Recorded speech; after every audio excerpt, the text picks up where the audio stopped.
Hello everyone and welcome back to Passion Sundays, the best way to end the week and start another. Our guest today is phenomenally passionate about everything he does. He's the Group Vice President for Brand Marketing for Jumeirah Group. Yousef Tuqan, thank you very much for being with us today. Thank you for having me. I mean, there are many things I could talk to you about passion because I know you personally and you're a very phenomenally passionate person who's changed careers in many directions but still kept your passion going. So tell me a bit more. Well, it's been an interesting journey for sure. I've always had a passion for technology. I've had a passion for people, and that's always translated into different ways. You know, at one point in my life, I wanted to be a radio DJ, where I could talk to people and do everything else. And then I found myself in the mid '90s moving towards the internet and the World Wide Web as it first started taking shape. And I spent about 20 years working within the digital advertising space, and that was everything from making websites in my bedroom, you know, as a teenager, to working for some of the largest advertising groups in the world, to actually building one of the largest digital agencies in the Middle East, and then selling it to one of the biggest advertising groups in the world. And then since then, it's transitioned in different ways. So I've taken that passion for startups, that desire, that love of technology, and applied it with a year spent working in the technology entrepreneurship space, and now trying to take everything I've learned to work with one of the great Middle Eastern power brands, which is Jumeirah. Nice.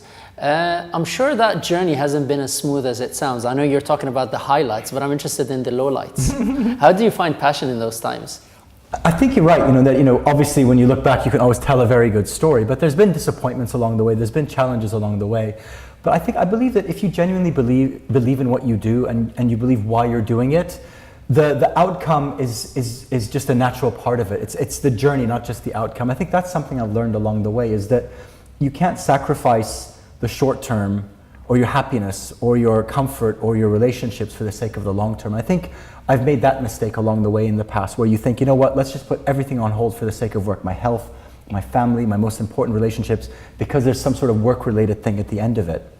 I've really tried to turn that on its head more recently, saying I want to put my happiness, my health, my relationships before work and money and everything else. And if you do that, you'll be a healthier person, you'll be a happier person, you'll be a better person, and the money and success will only follow. I'm interested in that moment that made you realize that. Could you tell us a bit more?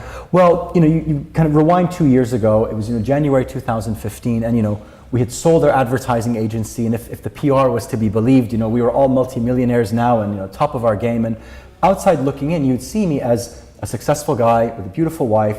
We bought a beautiful home. We'd remodeled it. Had everything I wanted, but I was very unhappy. My marriage was strained. My health was suffering. I didn't become quite the dot-com millionaire everybody thought I was. And I found myself on a Saturday morning standing outside Starbucks with a coffee. And this beautiful red Ferrari drove by. And I said to myself, I always promised myself I'd buy a Ferrari when I had the money. And then I had the money. And I said, maybe I should buy a Ferrari. That would make me really happy. And the little voice in my head was just like, that's 1,000,000 dirhams. Do you need 1,000,000 dirhams to be happy? And suddenly I took a good look at myself and I realized I'm overweight, I have a smoking habit, I drink too much, my marriage is falling apart. Surely being fit and healthy would make me far better than being like this with a Ferrari. And you suddenly realize there's something you can have for free that'll make you so much happier than something that costs 1,000,000 dirhams. And why don't you take it? And so I resolved that day to get in shape, to join a fitness program and try to lose some weight and make myself feel better. So that was Saturday. I joined the program on Sunday. On Thursday, my marriage blew up. My wife and I got to a point where we realized we just couldn't be together anymore. And I remember, I left the house that night, slept in a hotel, and woke up in the morning and had two thoughts in my head. The first was that, I've got gym class at 9.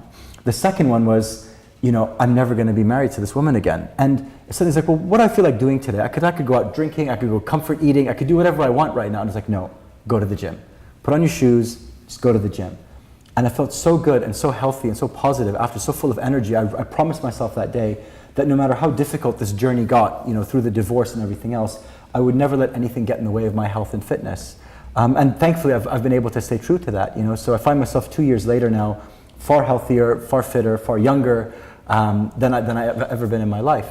And but it really kind of hinged on that one aha moment 2 years ago. I love it, and it's about taking action on the aha moment, because as you said, you could have gone on the next day into comfort eating or entertainment or let me throw everything behind, but you took a constructive step towards making whatever your passion at that moment. Yes.